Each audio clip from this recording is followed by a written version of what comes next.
How great would it be to get up close and personal with the beauty industry heroes we love and admire, and to ask them, how did you learn to do what you do? I'm Chris Baran, a hairstylist and educator for 40 plus years, and I'm inviting all our heroes to chat and share the secrets of their success.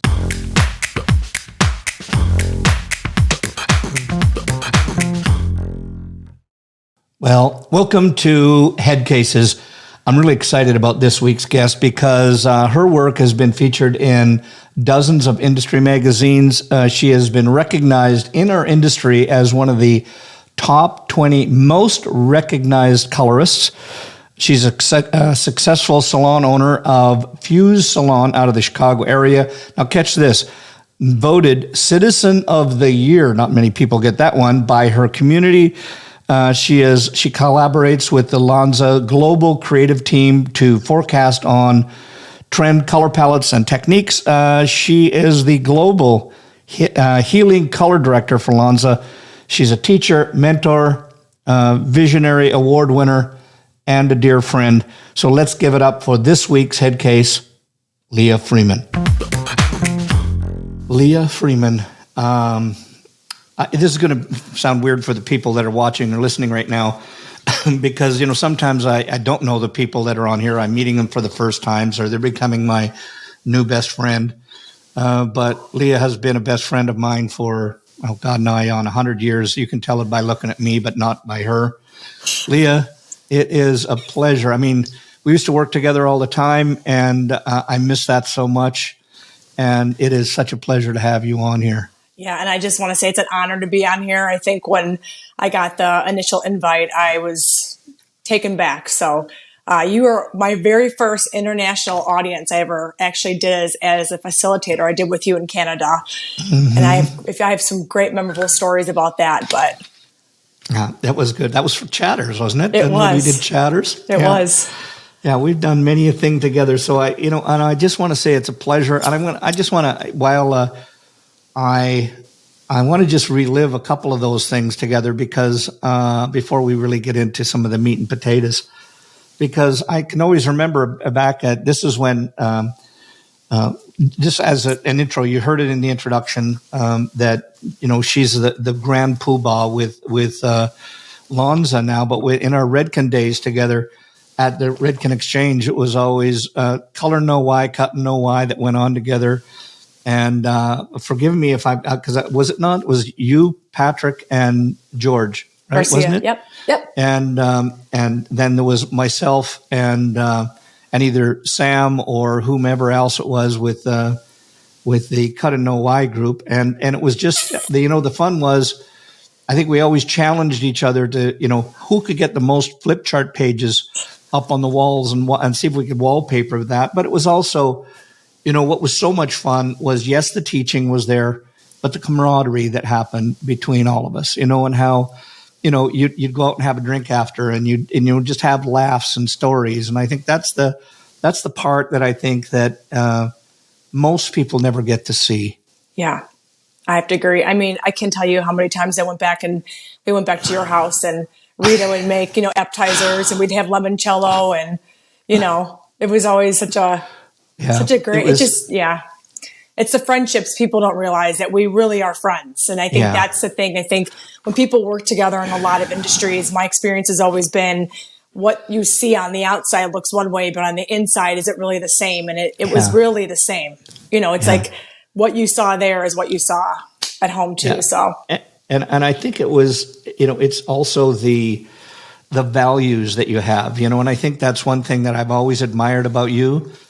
Is you are a super strong woman, and you always gave a good, clear, and honest, and really respected opinion on everything that you had in our classes.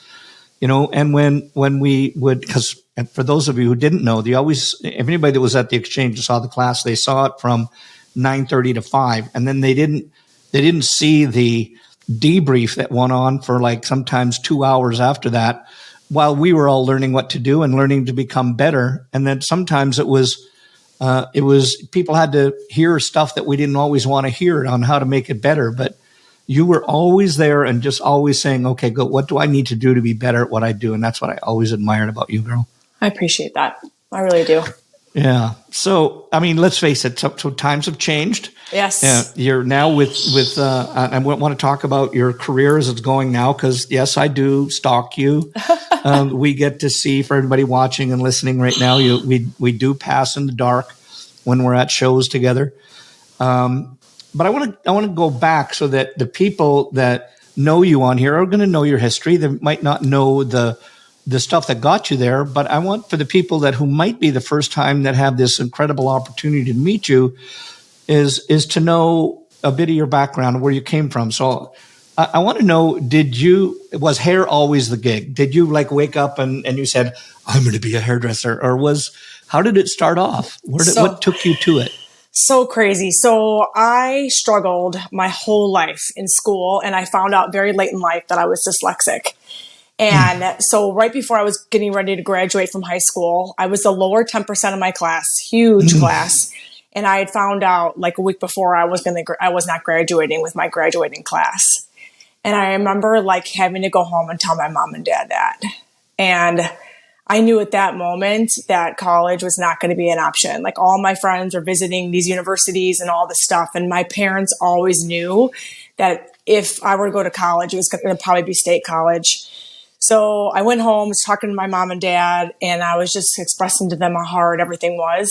And then I had to tell them this devastating news. They weren't going to see me graduate. And I'm their only child. So it's not just going up against and saying, hey, I'm not graduating, but oh, by the way, I'm the only one that you have and you don't get to see it happen. My mom was like, who cares? It's okay. Who cares? Do you try your best? I said, no, at least you're honest. So, there were times I probably did try, but let's just be honest. There were times I probably didn't either. So, so I told my parents I wanted to backpack through Europe, and my dad said, well, that would be awesome if we were wealthy, but that's not the case. So you need to go to college or get a full-time job. And I thought, full-time job? So I went to college. I signed up for state school. I went there for about a week, and I realized that it was like high school, but way harder. And I knew I was so far behind already. So I had a friend that was going to beauty school, and her mom's like, why don't you go to beauty school? And I thought, okay. So I signed up. And at the time it was $5,500. I remember going thinking, wow, I was looking at college and it was thousands and thousands of $5,500. And I signed up and I got my nurse's uniform, because back then, you wore all white. And I got my white nurse's shoes, and I don't know, I just shipped off there with a mustache and an eyebrow, never painted my fingernails. I mean, I was nothing at all that was, that represented beauty industry at all. Not even fashion focused, forward, nothing. And I don't know, 3-4 weeks I was there, and I'm like, it's a pretty good gig.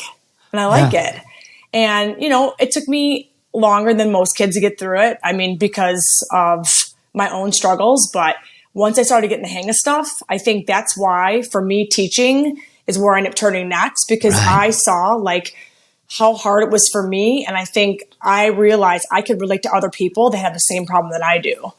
So that's where I think my turning point in my career was. But yeah, going to beauty school was just on a whim. I had nothing else to do, and I happened to talk to the right person that day. So. Well, I guess, when we were having our glasses of limoncello, I should have been asking more questions, because we share a lot in common, only child. I always say, I put mine a little softer than yours when I say that I was in the half of the class that made the top half possible. I won't say which part of that bottom half I was, but I never graduated either. And, one thing I want to be really clear about, because one thing I have found is there are a lot of dyslexic people in the hairdressing industry. And I think that one thing I really want to put down on this is, or to challenge, is some people, they think that your intelligence is lower because your grades aren't good. And that is the farthest thing from the truth. And I will honestly say that, I think I am dyslexic to a small degree, I had somebody tell me that you're either dyslexic or you're not. And there's various forms. However, I didn't realize until I started to teach that I was actually intelligent and I was actually smart. I always thought that because I didn't finish grade 12, because of that dyslexia, that I was stupid. And I think that's what the myth, even though there wasn't a name for it when I was there, it was just your grades were low, therefore you're stupid, there you're not going to amount to anything. And what the hell, you might as well be a hairdresser because you can't be anything else. Yeah. And I think that's one thing I want anybody listening to this program is that people are dyslexic, have the same level of intelligence. They just need to be trained and taught differently. Yeah. And I think that's where people like yourself. So, like right now is that with that dyslexia, if you had to say to somebody, has that helped? Has it hindered? Has it helped you in a degree when you're on the road teaching now? What's that like for you? I think a couple things, to be honest. As I've gone further in my career, and emails are more present now than ever, and text messaging, obviously, too. I do way better communicating via talking versus reading. So if I'm working with another director or my head of education, if her and I are talking, she knows I struggle with long ongoing emails. So I'm always really open about, hey, can you just break that down in bullet points and just make it a little bit easier for me? So that kind of stuff, yeah, is hard. But I feel like as a facilitator, I feel like I'm really strong because I can touch the audience that has a hard time following along. Yeah. It's I have ways of bringing humor into it, or I have ways of expressing ways of learning differently than just being very black and white. I find little gray areas and I throw in little color areas and all that stuff that I feel like everybody understands. Yeah. Even though I'll use examples that have nothing to do with hair at all, and I'll bring it back and people are like, oh my gosh, I completely understand it now. Yeah. And it's because I learn the way you learn, and that's something for me. So yes, I think long term it's helped me, but there are things I do struggle with sometimes still. Yeah. And one thing I noticed that a lot when in teaching with you, that you have that ability. Let me back this up a second. I think sometimes what happens to people that are good with words, they try to memorize stuff and they try to say, here's my bullet points. What are my subs that I'm going to talk about in each bullet point? And then it becomes like a script that they want to read in their brain, and then they fumble because it's just that. And where this became super evident to me was with some videos that we were shooting. We were having to. I believe you were there. We were having to do voiceovers on this color video, etc. And I remember George being there, and they had all these scripts that were written out on a flip chart paper, and then you had to sort of look at them, grasp them, and then say them. And then I remember that George, who is of the same ilk as we are, and is dyslexic, and he just could not do it. And then the guy that was smart enough, that was on the audio engineer, said to George, hey, listen, just say this. And he would read the script to them, and he would just say, put that in your own words.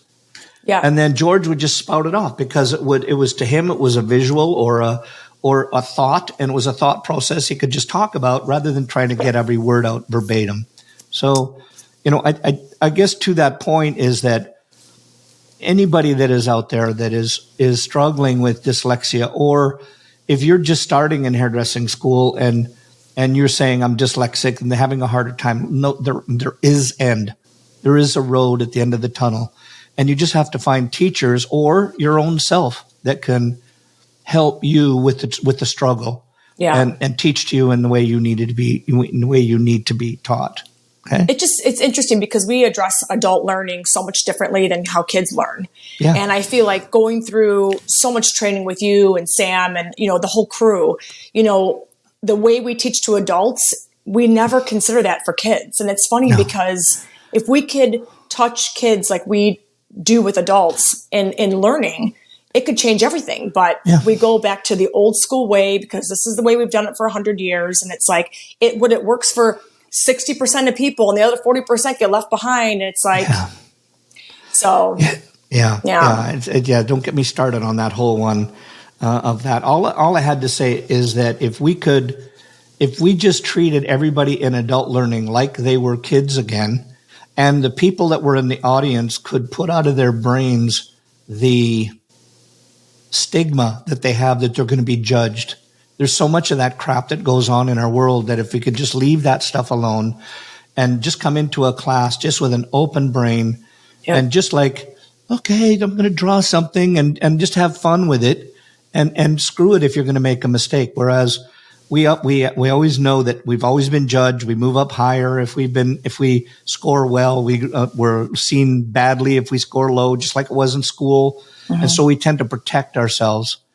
And I think that's one thing. I'm so glad that we have people like yourself in our industry where you understand the difference and you can make people feel worthy when they're teaching and they're learning. Yeah. So, so I want to take you, just push forward now and like where I want to talk about, you went to school. Where did you work for people? Did you just start off and then want to have a salon? What happened? God, no.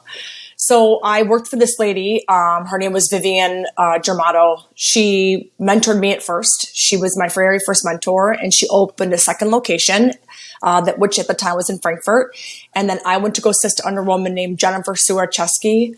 And the best way to describe Jen is like this beautiful blonde hair, blue-eyed, super smiley. Everyone loves her. She just, has beautiful kids, and her husband's amazing, and all these things. And then there's me. Serious all the time. What's wrong? Why don't you smile? Blah, blah, blah. I always wear black, a lot of dark lipstick, totally anti-cheerleader. And I remember I assisted Jen, and man, she had so much belief in me. And it's crazy to look back at how many times like she would just make me redo something, or she would, walk in the back room and she was like, I'll get you to smile one day. And I just remember like one day I was leaving the salon and I could hear her calling my name in the parking lot. It was like 9:15 and I was getting into my, my two-door, Pontiac Grand Am. I just got it. So yeah, it was a hot car. And I remember I could hear Jen yelling my name. And I just kept ignoring her. And she goes, Leah, I know you could hear me. And I finally turned and I said, what? And she's like, you know what? If you don't believe in yourself, no one will ever believe in you. And I thought, I do believe in myself. And then I got in the car. I'm like, but I don't. Yeah. And that was like the turning point for my career. And I don't know, I walked in the salon that next day and I wore a bright pink shirt and I still had black pants on. And she's like, oh, you're wearing color today. And it was like the turning point for our friendship. And I am still to this day, she's still one of my best friends. That's awesome. So I worked there for about 7-8 years. And then I decided to move about 20 miles south. And my parents and I decided to go into business together. And we opened up our very first location, which was Fuse. Yep. And we were there for about 13 This is in the same years. City? Yeah. No, this is like 20 miles south. Oh, gotcha. So we opened up that location. We were there for about 13 years. And then we decided to move our location back up north. I had gone through some changes in my life and my parents had moved. So we decided to go back up north. So we built a location while we took a salon over in the meantime, and our whole staff came along. They were super excited. So we opened our newest location. It's going to be 8 years in November. And then 3 years ago, we opened up an apparel store. So I own an actual huge clothing store we actually have a clothing line too now that we just started selling online.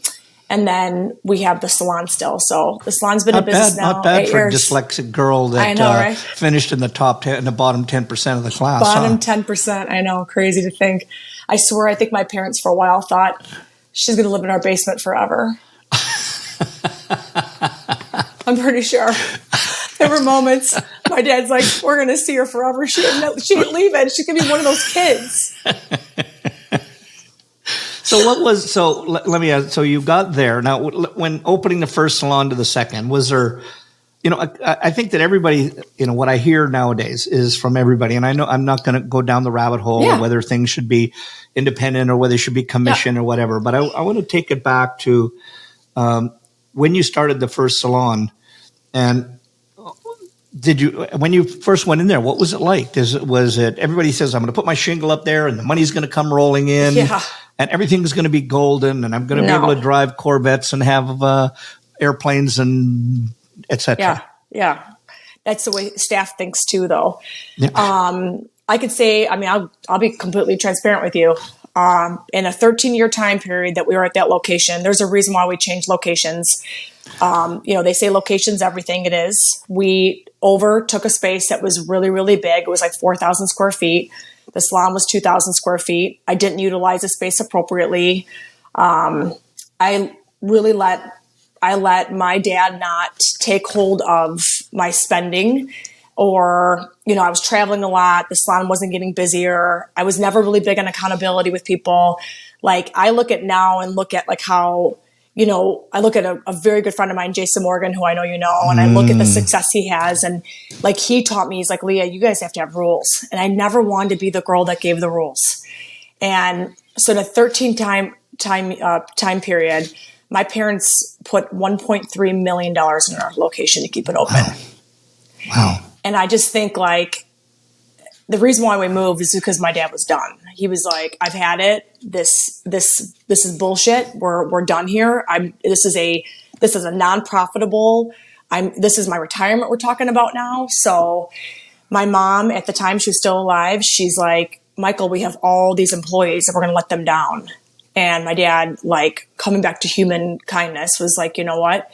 You find a location that's better, and you promise me that you're going to let me help you run this, and we're going to have equal opportunity here. We're going to have some rules, and we're going to have to start like creating like boundaries. I said, okay. So 6 months later, I found a location. My dad chose to fund it. We opened in downtown historic Frankfurt in this one location while we built our other one. And within 3 months, we were profitable. Nice. So when people talk about hardship, I'm like, there was a lot of hardship to it. But, I always think about Jason and Jamie. I had so many conversations. I'm talking crying evenings where my dad and I would be screaming at each other. My parents talking about getting divorced. I mean, it was a thing. And not to get like down some like sad road, but we were at that location for a year. We moved into the new location the second year. And I always say, whether you believe in God or the universe, whatever it is, I know that my mom stayed alive long enough to make sure that we were successful. Yeah. Because if we weren't, my dad and I would have no relationship whatsoever. Wow. Because it was that bad. So I feel like my mom was there as long as she needed to be. And then she knew, I can leave them now. They're in a good place. Yeah. That's awesome. Yeah. Yeah. God bless your mom for that. And your dad and you now, like, because I quote you on other programs that I've done here, and I'm hoping that it was you and not somebody else. But I always remembered, wasn't it your dad that said that he called staff meetings staff infections? And staff infections. Yeah, he wouldn't. He said, you can't come in. Will be no staff infections on our meeting. You have to come in with a solution, not with just problems. Not just problems. Yeah, we still have that same mantra. So everything is problem, solution, solve. We don't allow staff infections, which means big break rooms that are just a bunch of drama and nastiness. Like, you participate or sit in a conversation that someone's being a jerk, you are a jerk too. So we are very transparent with our staff about that. And I feel like we have a good relationship because of that with our staff. You and your dad. Oh, yeah, they love Michael. It is. I'm like, Michael can be a jerk, just so everyone knows. No, your dad's the best. I'm like, okay. Oh yeah, well, God bless him for that too. Yeah. So, now I want to jump forward. So you've got that. The salon's profitable. You've since then opened up the clothing store. Yep. And it's just kind of a little off topic from where I was going to go, but what I love and I hate about what I love about our industry and what I hate about the reputation of our industry is that people can't make money in our industry. And I went down this road many times about I'd love to be able to just share. I could share my tax records if you want to and I don't mean that and look comparison. Look what I have. Look what you have. But look at how when applied properly in our industry, we make as much or more than most professionals, and I'm going to use, if you're not watching, I'm using air quotes with my fingers now, that people, I know it's not unusual for people to be able to make six figures. I mean, I know people that generate. I know one person in Generate on his own. Daniel Mason Jones on his own generates $1 million himself. Yeah, by himself. Yeah. And so tell me, what would you say to, if somebody was like your parents, and when you went to talk to your parents about becoming a hairdresser, or somebody else, what would you say to that parent? I had this conversation, to be honest with you, all the time. And it's funny because I think people automatically assume because you own the salon, you're the one making all the money. But there have been many of times my staff has made more than I have as a salon owner, because you do invest a lot back in your staff and your business and keeping the place updated and all that stuff. But I always say, look at my staff's cars. Let's really look at all my girls. Almost all of them, except for the real young ones, live on their own. They own houses. They get their own mortgages. There's not a prouder moment than when I get a phone call from a bank. It's I have a girl that's almost 100% debt free, and she's 25 years old. So I think the perception comes from not the people in our industry, of course. I think it comes from the people outside of our industry. But I also feel too, where the perception comes into play too, is how people claim their taxes. So we do have a lot of people that work, and I'm just, I'm a taxpayer. I get it. It sucks. But the reality is, if we continue to allow our industry to claim $15,000, $20,000 for taxes, people are going to continue to believe that that's what people make. So it's there's that too. So, I don't know. For me, I think you said it perfectly. I think you can go into any business and make a ton of money. There's tattoo artists making $1 million a year. My husband paints cars. I mean, he had a $10.5 million car in his garage last week. People their head would have blown open. I'm like, he's just a car painter, but it's how the perception of the field is, I think it's been a behavior allowed by a lot of people. And whenever that conversation happens in my salon, I shut it down really quickly, especially with a parent. And I basically walk them through, let me share with you a couple things, so.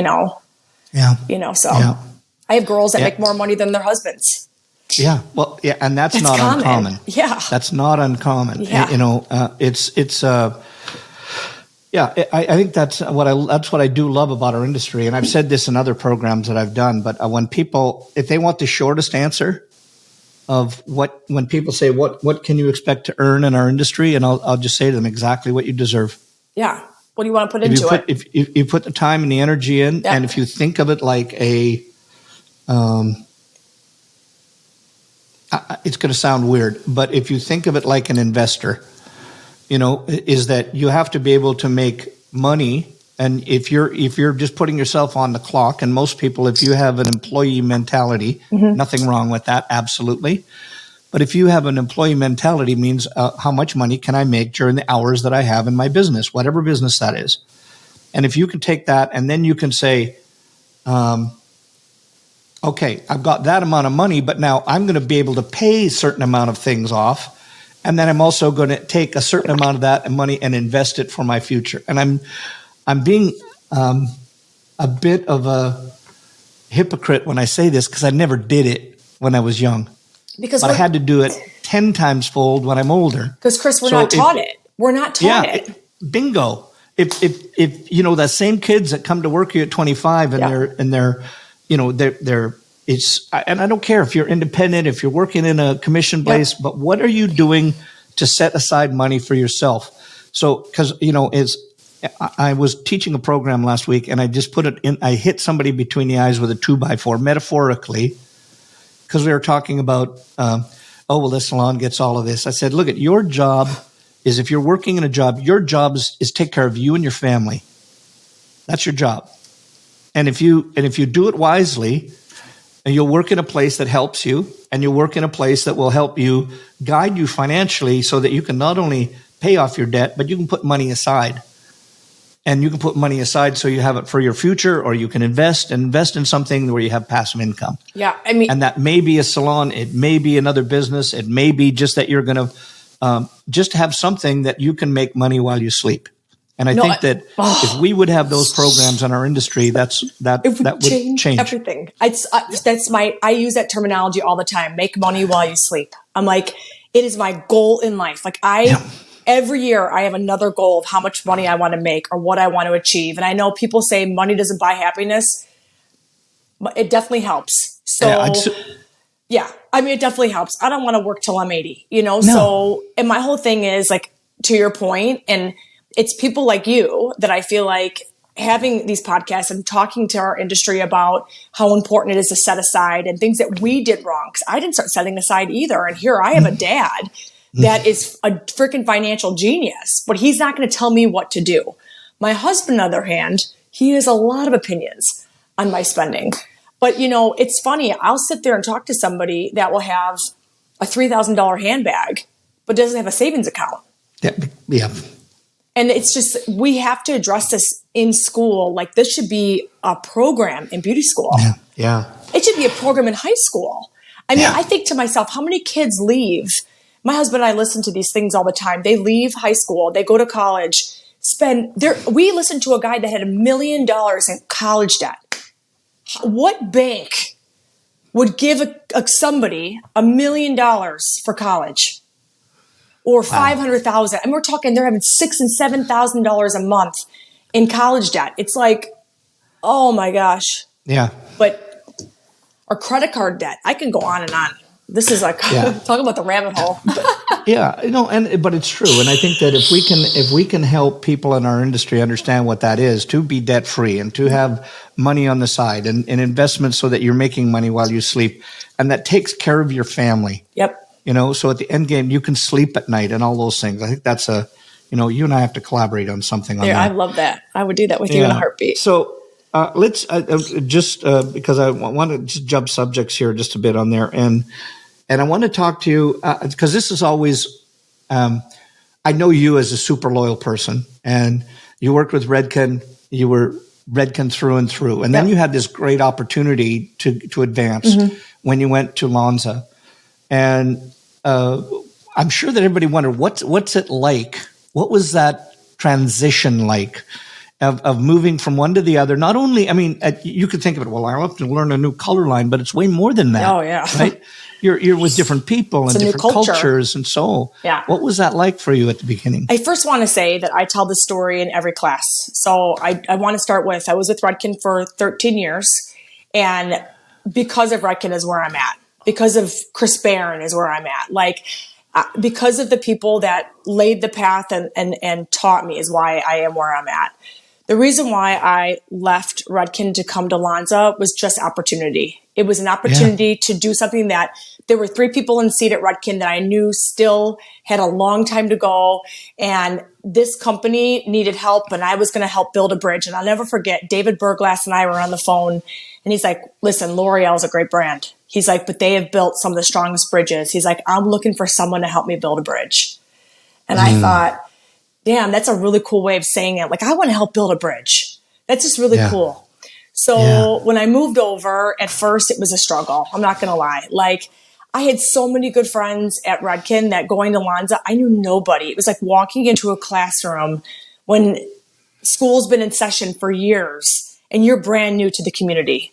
It's like, there were certain people that took me under their wing, like immediately, like Brandy Heater, the vice president. She became like my soul sister almost immediately. Ammon and I, like, we went back like car seats. Matt and I was a little more of a struggle, but it was fine. Matt's a more earn the right type of guy, which I get it. I was brand new and he was protective of the brand.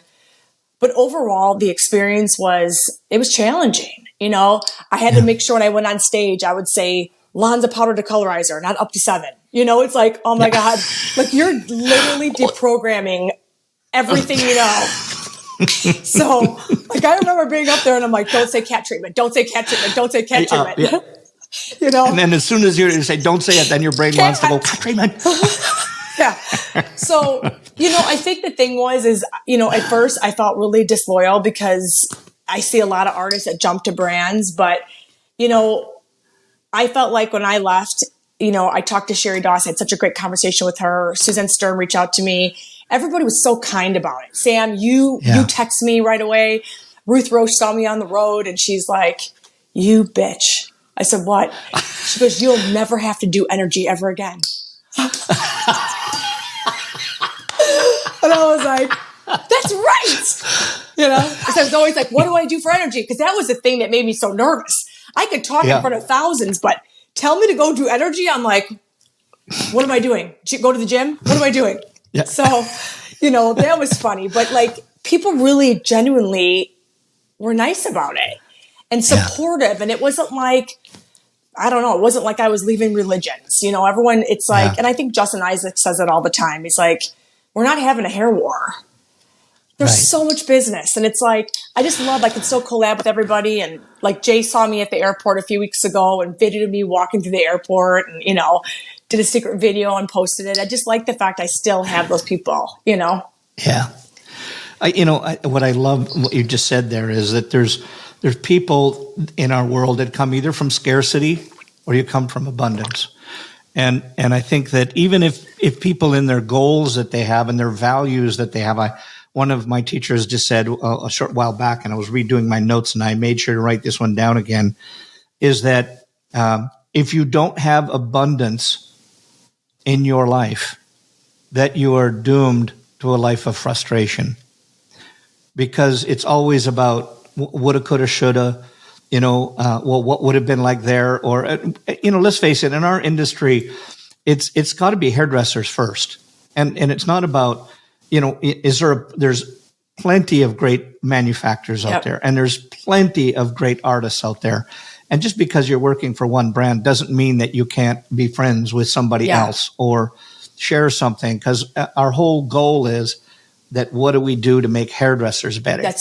And if we can just share and then say, if we elevate our industry, if we elevate all of our artists, we elevate all of our industry. If we elevate our industry, our perception goes up. Yeah. I just did Color World in the UK last week, and I sat on the couch with 4 huge manufacturers, and all of us were an artist from the manufacturer, and we all sat down, and at the end of that, we all became friends. And we all had a drink afterwards, and we all connect now on social media. And I think, gosh, 20 years ago, I don't know if I would have been able to do that because we weren't supposed to, but I think I love that. You're so right. So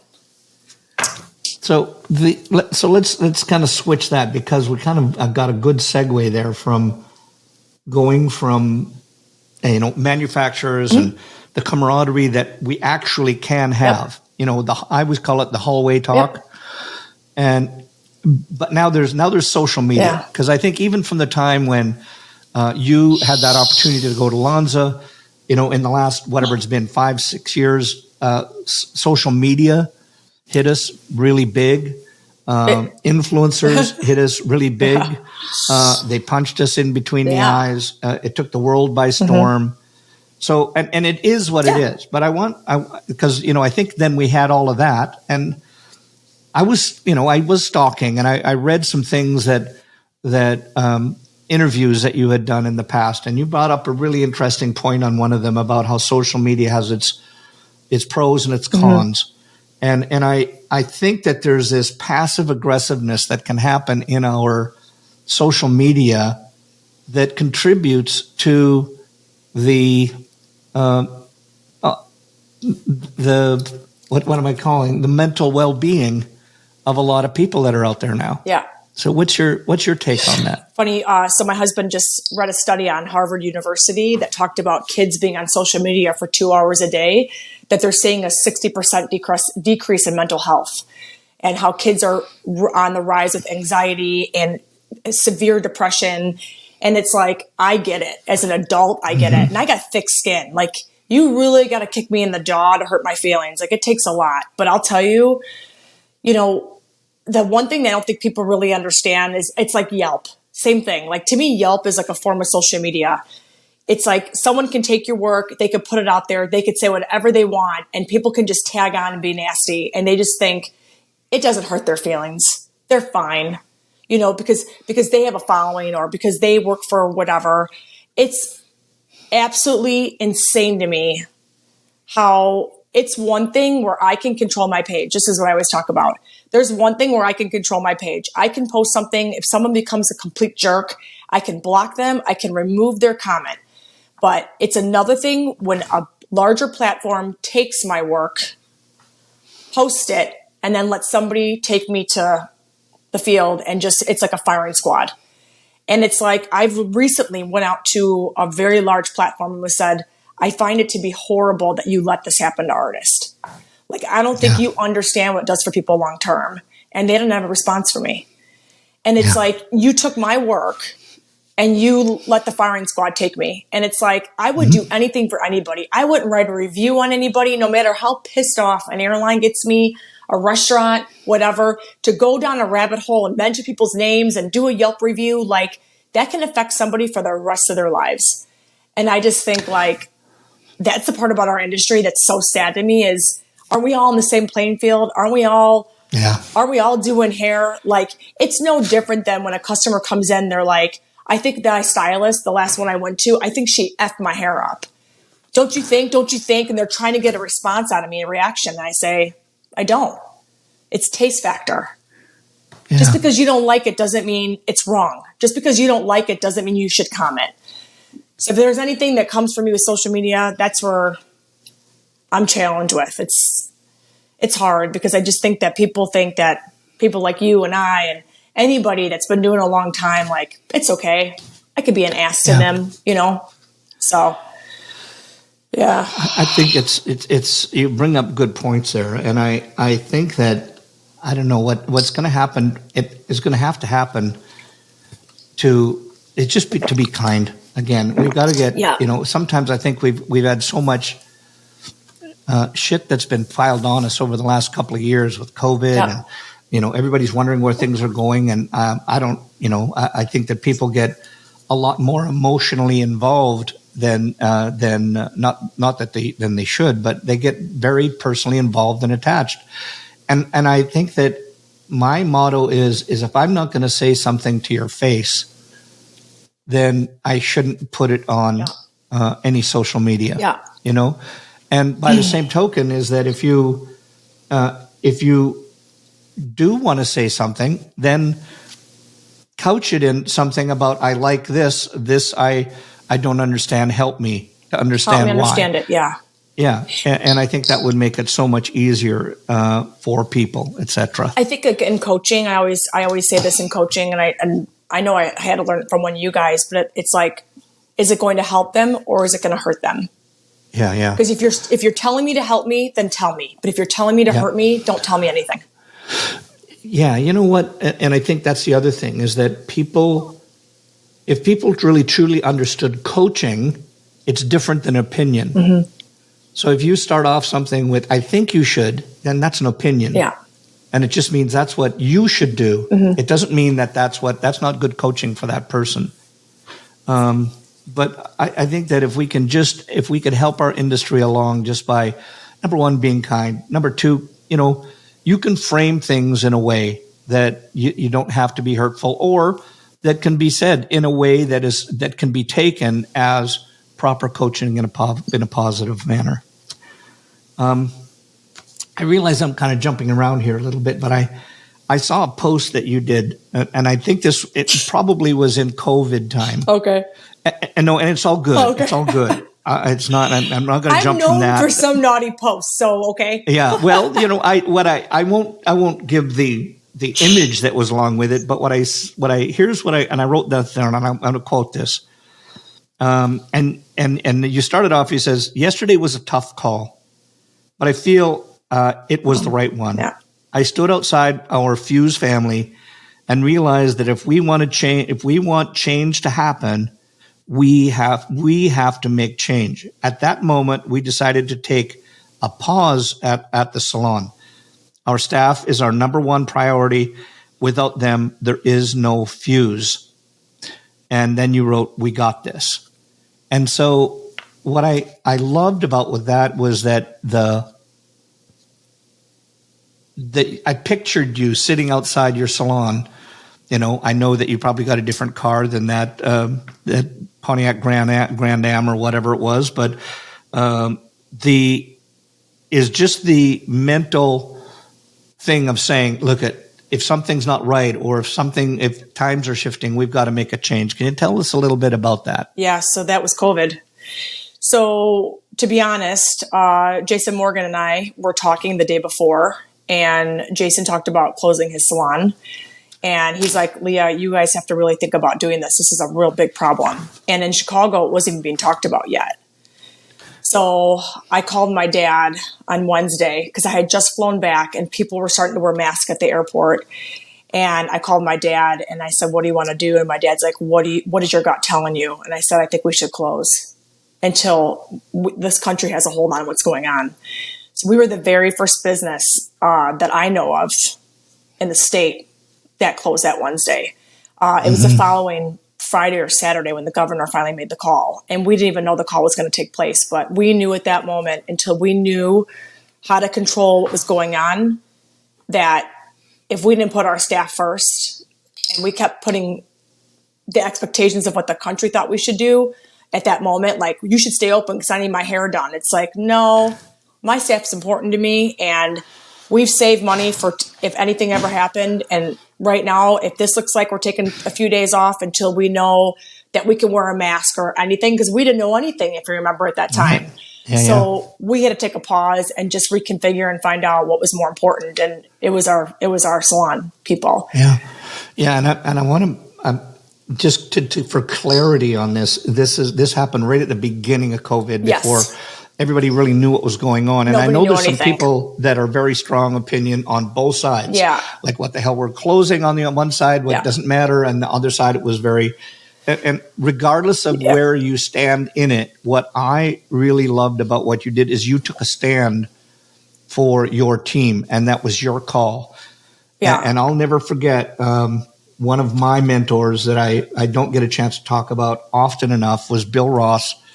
And he to me was like your best friend that helped you along when we walked outside and you said, if you don't believe in yourself, no one else will. Yeah. And I just remember Bill having a very strategic meeting with all the team. And he said, look, I have to make some decisions here. I want your input, but at the end game, I'm the one that put all the money in. So I've got that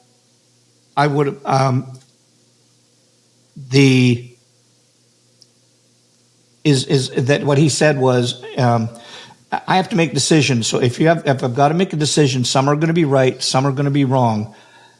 If they're right, we'll move forward. If they'll be wrong, then I'm going to pause what we're at. I'm going to stop right there. I'll admit we were wrong, and we're going to go in a different direction. Yeah. And so I was just, pardon me if I paused a little bit there. I just got a note from Lee, who is our producer, et cetera. And he just said, I like the word pause instead of shutdown. And I think that's critical that we do, is that everything that we all had to do was a pause we had to take in order to make proper decisions. Yeah. And that's what I really respect you for on that. That was something that I thought was really amazing. This episode is sponsored by the Salon Associate Accelerator from trainersplaybook.com. Are you struggling with the time and cost of associate training? Do you feel like your salon is running you? We'll get your associates on the floor, all with 90% less time from you, so you can get back to building your business. Get them world-class design, finishing, color, and client care skills they'll use every day for the rest of their career, while you focus on realizing your vision. Go to trainersplaybook.com and get the Salon Associate Accelerator. And now, back to the show. While we're on the salon, I just want to hit on there, like, what salon education, I mean, obviously we came from this, and it's kind of a throwaway question to you, but I want it more from other people, your perspective on education that happens in the salon. What is that like for you? How is that important, and why should other people do it? Yeah, I think I mean, there's a thousands of reasons why I think that education is so important, because our industry is constantly evolving. And the thing is, I think it's like anything else. I mean, I describe education like a piece of workout equipment. Everybody should work out, right? Get your heart moving, get your heart pumping. So you buy a piece of workout equipment. I mean, can you imagine if you bought a treadmill from 20 years ago or 10 years ago? Things evolve so quickly that we want the newest and best and the greatest. So that way we stay on trend, we stay focused, we stay inspired.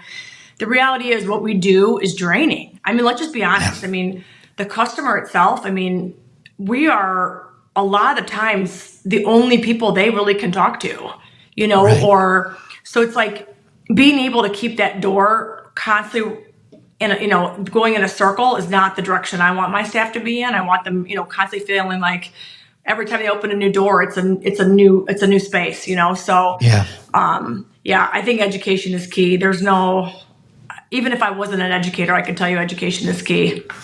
Yeah. What do you and what do you run into problems? I mean, even let's face it, you're one of the, as we said in our introduction, one of the 20 most recognized colorists that there are in our industry, and you come back to the salon, and then you're going to talk about how important education is, but they just put in a 6, 8, 10-hour day. They've got kids at home, Yeah. and we want to get them on extra education. What is I think we'd be lying if we said that there wasn't some not negativity, but some pushback. Yeah, of course. So how do you, if you had to talk to an owner about that pushback, how do you deal with that? It's boundaries. Yeah. I cannot express boundaries. When I do an interview, there are things that I'm very, very, very on point about. These are things that we do at Fuse. And if these don't align with your beliefs, we are not the right place for you. And that is okay. So to me, boundaries are everything. And that's where that list of rules come into play. That way, nobody's disappointed, because I think what happens is we're so afraid. It's almost like, think about this. It's like doing a client consultation, but not telling them the truth about the price. Right. It's the same thing. It's like, this client's mad. Well, why are they mad? Well, I told them I had to do all this work. Do you tell them the cost? Well, no. Now you've set them up to completely fail.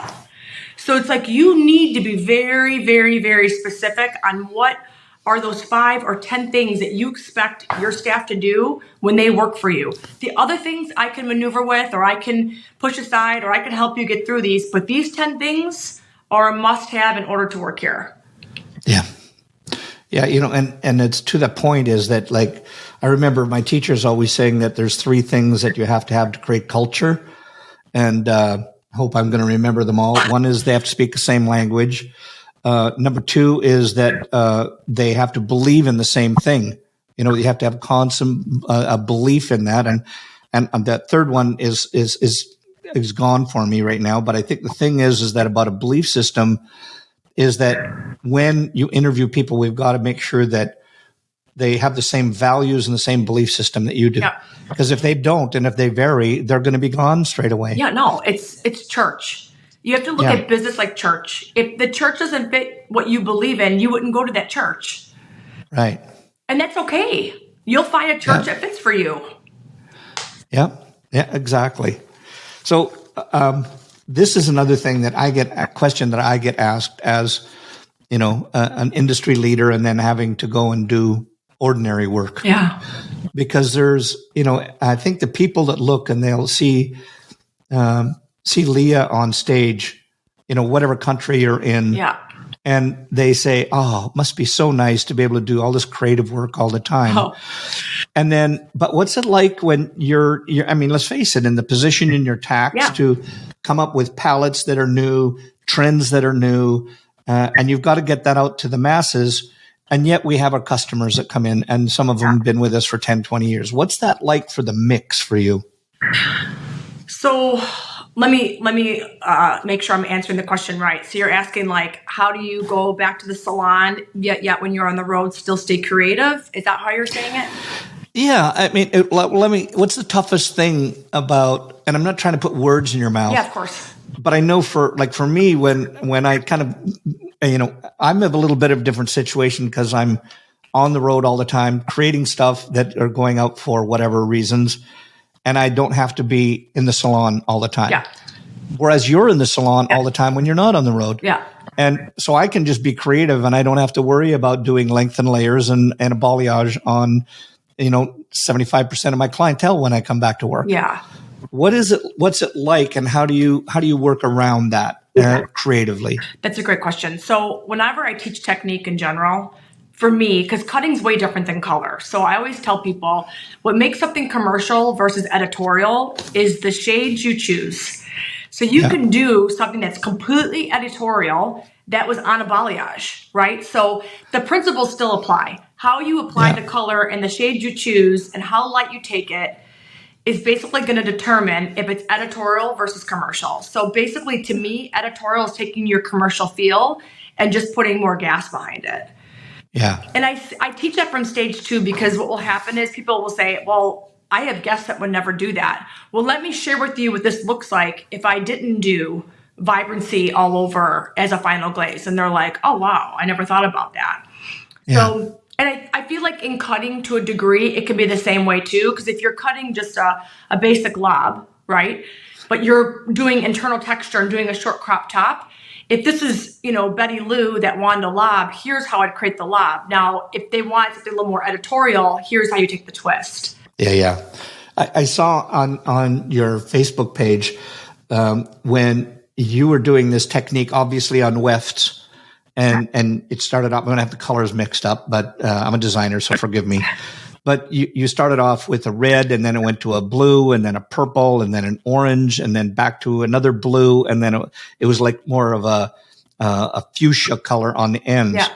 And then, the last clip, it showed you putting that in the hair, and it was vibrant, but it also had pieces cut out of it, etc. Yeah. So, what I think would be really interesting is to show that, because it was literally stripes, whatever it was, 2-3 inch stripes of color that were horizontal across it and not blended together, just one right against the other, but then to show it with commercial colors to see, look at here, this is the complete right. Here's the complete left. Yeah. One's more commercial, one's more editorial, and you can see that, because I think that, once you hit that stage of learning and you're technique driven, so okay, well, look, I'm just going to take that, but I'm going to use more powerful colors, or I'm going to use less pronounced colors. Yeah.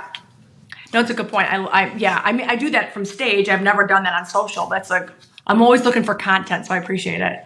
Oh, there you go. Well, I would even go back on that one. You could remix that one and show that with, different tones. Yeah, that's a great idea. Because to me, that's always like when I look at your eyeshadow right now, and I see it go from a strong and then to a little bit lighter, smokier, and then to a light. The same thing can happen in there. I want to hit you with this one here is because you've been doing a lot of international work, and as an artist, traveling and teaching.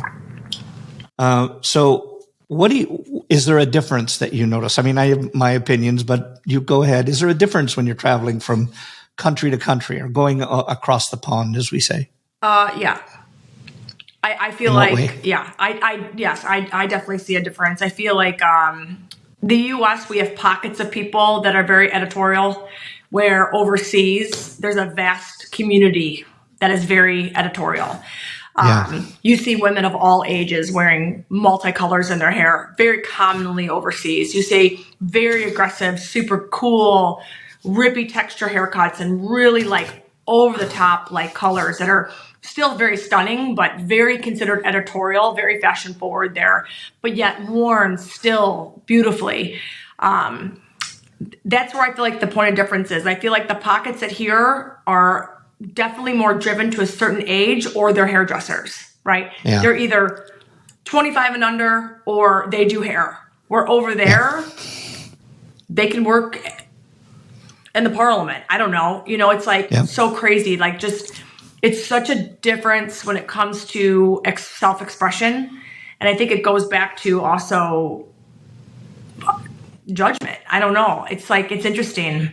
Like I'll go over there and I'll work with artists that they'll make mistakes and they're like, I made a mistake, and they're not even upset about it.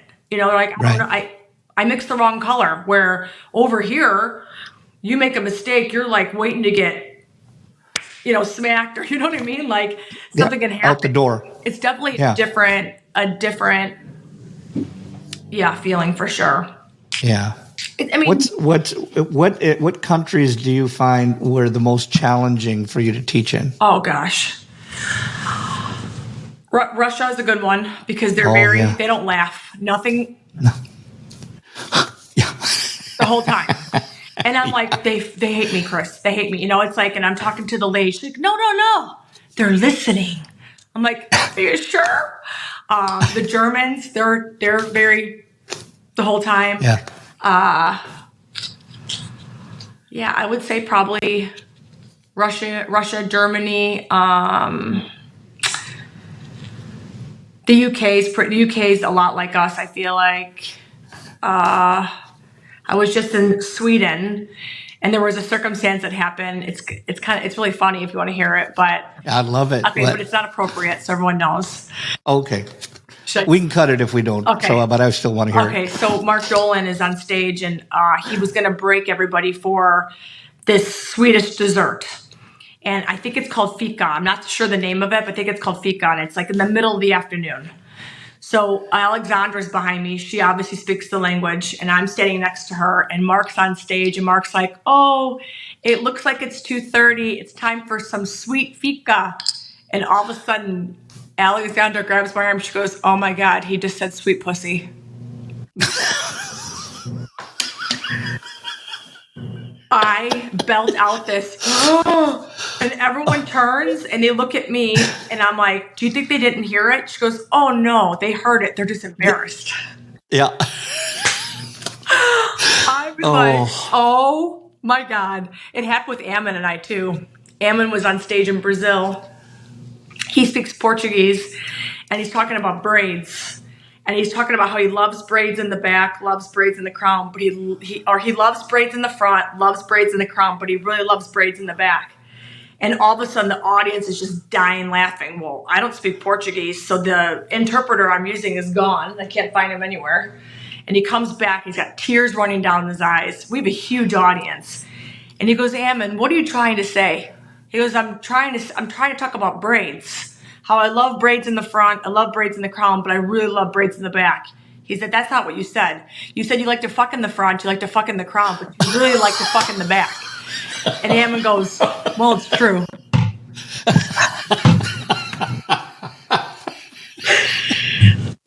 But it's funny because I'll give you one back on that. You don't hear the difference in the verbiage. It's a small vowel. It's enough. Yeah. So I always tell people, I just stick to English because I'm probably going to say it wrong, and I'll probably say sweet pussy too. So it's just better off I just stick to what I know.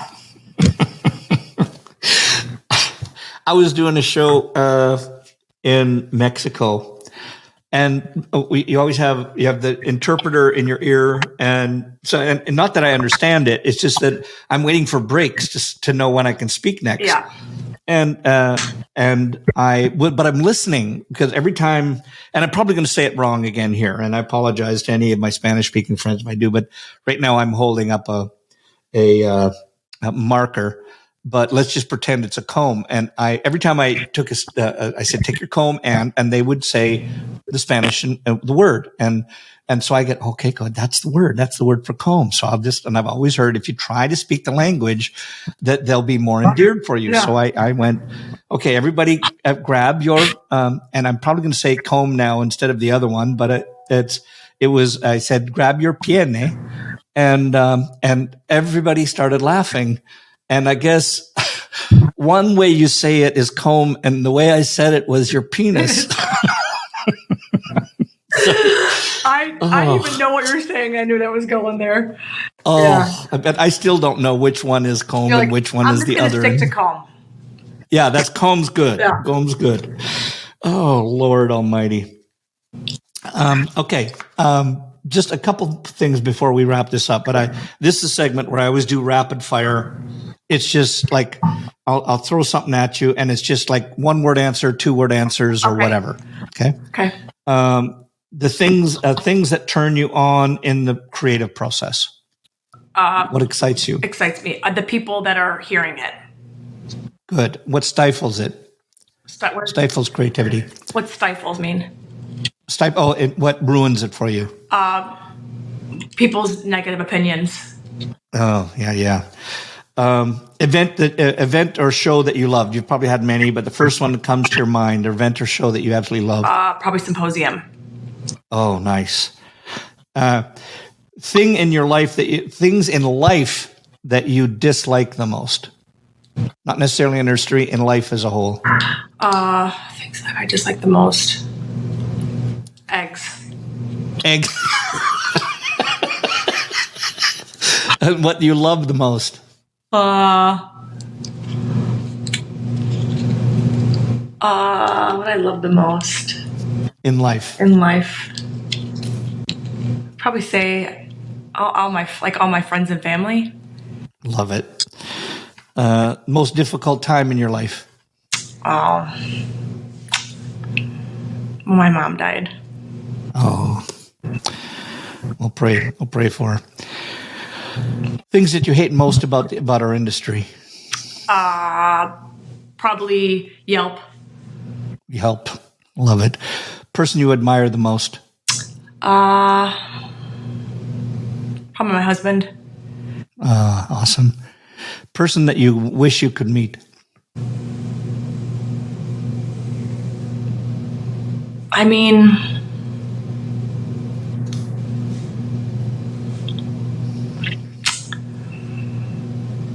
honestly, if I could meet anything or anyone, I would say if there was a God, I would love to meet God, but like before I die, obviously.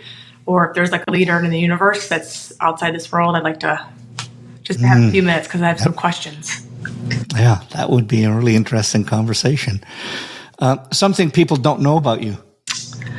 That I was a figure skater for 13 years. Whoa. I did not know that, Ed. Okay, I'm just month off. Okay. Where would you go? What would you do? Can't be in here. Or where would I go? What I would do? I would go to Mexico and I would drink a lot of liquor in a pool and get very dark. Things you're terrified of? Oh, heights. Oh, me too. Favorite curse word? Fuck. Okay. Favorite comfort food? Oh, I have so many. French fries. Oh, yes. Pizza. Potato chips. Something in the industry you haven't done but want to. Something in the industry I haven't done but I want to. Go to like somewhere in Asia. Ooh, nice. Do you know what, in Canada we call it a do-over. Do you know what a do-over is? No. If you could do something, if something you did in the past, if you could do it over again, that's a do-over. Okay. So if you had one do-over, what would it be? Probably. I don't think I would choose anything. I feel like everything you do, even if it's a bad experience, is an experience. Yeah. That creates some path of greatness. So. Yeah. Okay. Tomorrow you couldn't do hair, and you had to have a profession of some sort, something you had to do. What would you do? Couldn't be hair. I mean, I would love to be something in the criminal industry, whether that is being on Dateline, but on the other side, like talking, or being like a forensic scientist, something along those lines. I find that to be fascinating. You and Rita would get along really well on that one. Okay. One last question. Yes. If you had one wish for our industry, what would it be? I wish that everybody could look at our industry like all industries, with respect and the level of kindness that we give to everybody. And just like, I think instead of judging us for making a decision based on the fact that we couldn't do anything else, is such a poor thing to do. And I just wish that people could just look at us like that was a good decision. Yeah. Yeah. It has been far too long since you and I chatted. I want to have the day when we can break bread again together and have some more limoncello. And nothing I'd like better than come out and I want to see one of your husband's cars that he's painting. And I want to be there when he paints it. It's wild. I'll send you some pictures. Yeah, I want to see them and I want to just sit one thing, because when you said one thing, you said when they talk, my husband is just a car painter, but your husband is an artist. Yeah. And he is a magnificent.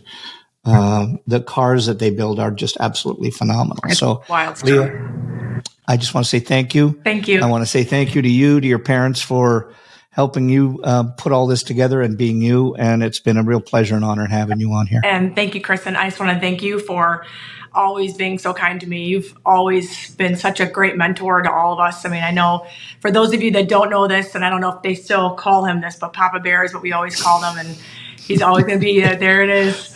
He's always our Papa Bear. So just thank you for you've just led this industry in such a great place. So Thank you. Thanks. As always, great pleasure. Nice seeing you.